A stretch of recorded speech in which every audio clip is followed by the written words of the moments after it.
यदि गरीब है बिहार की जनता तो वो कांग्रेस और राजद के चलते है। यदि इस देश में भाईचारा नहीं है उसका भी कारण सिर्फ और सिर्फ कांग्रेस पार्टी और राष्ट्रीय जनता दल। इसलिए लोकतंत्र को ये लोग मजाक समझते हैं। बिहार घूम रहे हैं तो बिहार की सड़कें देखे, बिहार की बिजली देखे, बिहार की पूरी अर्थव्यवस्था बदली उसको देखे, बिहार में सुशासन है इसको देखे। यदि गरीब है बिहार की जनता तो वो कांग्रेस और राजद के चलते है। यदि इस देश में भाईचारा नहीं है उसका भी कारण सिर्फ और सिर्फ कांग्रेस पार्टी और राष्ट्रीय जनता दल। इसलिए लोकतंत्र को ये लोग मजाक समझते हैं। बिहार घूम रहे हैं तो बिहार की सड़कें देखे, बिहार की बिजली देखे, बिहार की पूरी अर्थव्यवस्था बदली उसको देखे, बिहार में सुशासन है इसको देखे। यहाँ जो भी क्राइम होता है 100 घंटे के अंदर कार्रवाई की जाती है। ये लोकतंत्र वाला राज है। यहाँ गणतंत्र यहीं से पैदा हुआ और स्वर्णिम काल भी इसी बिहार ने दिया है। इसलिए इन लोगों के घूमने से कोई फर्क नहीं पड़ता है। जितना ये सड़क पर आएंगे उतना वोट एनडीए का बढ़ेगा। मल्लिकार्जुन खड़गे वो बोल रहे हैं कि पहले के जो पीएम थे मनमोहन सिंह वो काम ज्यादा करते थे, बोलते कम थे, लेकिन अब के जो पीएम है वो बोलते ज्यादा और काम कम करते हैं। इसी के लिए तो अर्थव्यवस्था बड़ी नहीं हो रही थी। मोदी जी के आने के बाद अर्थव्यवस्था क्यों बड़ी हुई? यदि नरेंद्र मोदी जी काम नहीं किए हुए होते तो अर्थव्यवस्था नहीं बदलती। मनमोहन सिंह जी तो अर्थशास्त्री थे, इसके बावजूद देश का अर्थव्यवस्था नहीं बदल रहा था। मोदी जी और आज श्रद्धेय अरुण जेटली जी हमारे बीच में नहीं है, उन्होंने जो जीएसटी लाया इस देश में एक क्रांति लाया।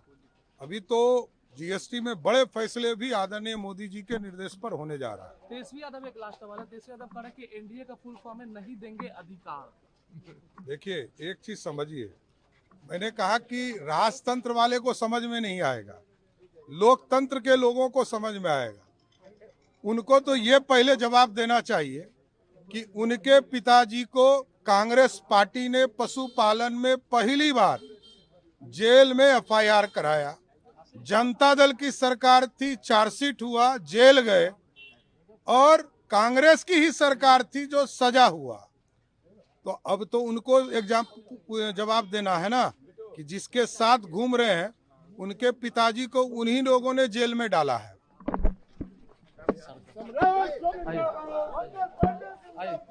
यात्रा का लेकर है राहुल गांधी और तेजस्वी यादव को पूरे बिहार। मैं बार बार कह रहा हूँ, ये वोट अधिकार की जो बात कर रहे हैं वही काम तो चुनाव आयोग ठीक ढंग से कर रहा है कि जो वोटर है उसको अधिकार भी ले। लेकिन इन लोगों को ये लग रहा है कि जो चुनाव आयोग काम कर रहा है उसमें हमको राजनीतिक नुकसान कहीं ना हो जाए, और जो आदत रही है कि गलत मतदाताओं के नाम मतदाता सूची में रहें तो भी ठीक है, तो चुनाव आयोग तो उन गलत मतदाताओं के नाम को निकालने का काम कर रहा है और जो सही मतदाता छूटे हुए हैं उनको जोड़ने का काम कर रहा है। और बहुत सामान्य सा बात है, दोनों नेता हैं, चुनाव आयोग ने तो पूरा टाइम शेड्यूल जारी किया हुआ है और उस टाइम शेड्यूल में ये जो अगस्त का महीना है उस पूरे महीने को इलेक्शन कमीशन ने डाला कि हमने जो सुधार किया है उस पर यदि किसी को कोई आपत्ति है, किसी को कुछ दावा करना है तो वो दावा आपत्ति आके चुनाव आयोग को दे, हम उसको ठीक करेंगे और फिर नया सूची प्रकाशित करेंगे। तो ये घूमने से बढ़िया तो यदि आपको कोई शिकायत मिल रही है तो आप चुनाव आयोग के सामने जाके विषयों को रखिए, चुनाव आयोग उसका निराकरण करेगा। उसी का तो ये समय तो जायज काम नहीं हो रहा है। जहाँ पे अपनी बातें रखनी चाहिए चुनाव आयोग के सामने जाके, वहाँ नहीं रख के सड़क पे घूम के राजनीति हो रही है। तेजस्वी यादव के ऊपर एफआईआर हुआ है, महाराष्ट्र में भी हुआ है, दिल्ली और यूपी में भी हुआ है। जिस तरीके से प्रधानमंत्री पर देखिए, कभी भी भाषा सदैव मर्यादित होनी चाहिए, मैं तो इतना ही कहूँगा। और जब भी कोई अमर्यादित टिप्पणी होती है तो लोगों को तकलीफ होता है। उन्होंने कहा कि एनडीए का फुल फॉर्म में नहीं देंगे अधिकार। नहीं, देखिए, एनडीए तो पूरा अधिकार देके काम करने वाला गठबंधन है और उसके नेता आदरणीय नरेंद्र मोदी जी हैं। आज एनडीए, हम लोग तो चिल्ला चिल्ला के बोल रहे हैं, पूरे देश में बोल रहे हैं कि भाई कोई भी मतदाता जो हमारे देश का नागरिक है उसका नाम मतदाता सूची में होना ही चाहिए और चुनाव आयोग निश्चित रूप से वैसे सभी छूटे हुए मतदाताओं के नाम को जोड़े। तो हम तो अधिकार देने की बात कर रहे हैं। हाँ, यदि कोई गलत नाम है, किसी की मृत्यु हो गई है, कोई नहीं है, तो उसका नाम कटना भी चाहिए। तो हम लोग तो सदैव सही बात करने की वकालत कर रहे हैं। मल्लिकार्जुन खड़गे है, उन्होंने कहा है जिस तरीके से कि पहले के प्रधानमंत्री काम ज्यादा करते थे, बोलते थे कम, और आपके प्रधानमंत्री बोलते ज्यादा और काम कम। देखिए, बहुत साफ है कि आदरणीय नरेंद्र मोदी 2014 में इस देश के प्रधानमंत्री बने।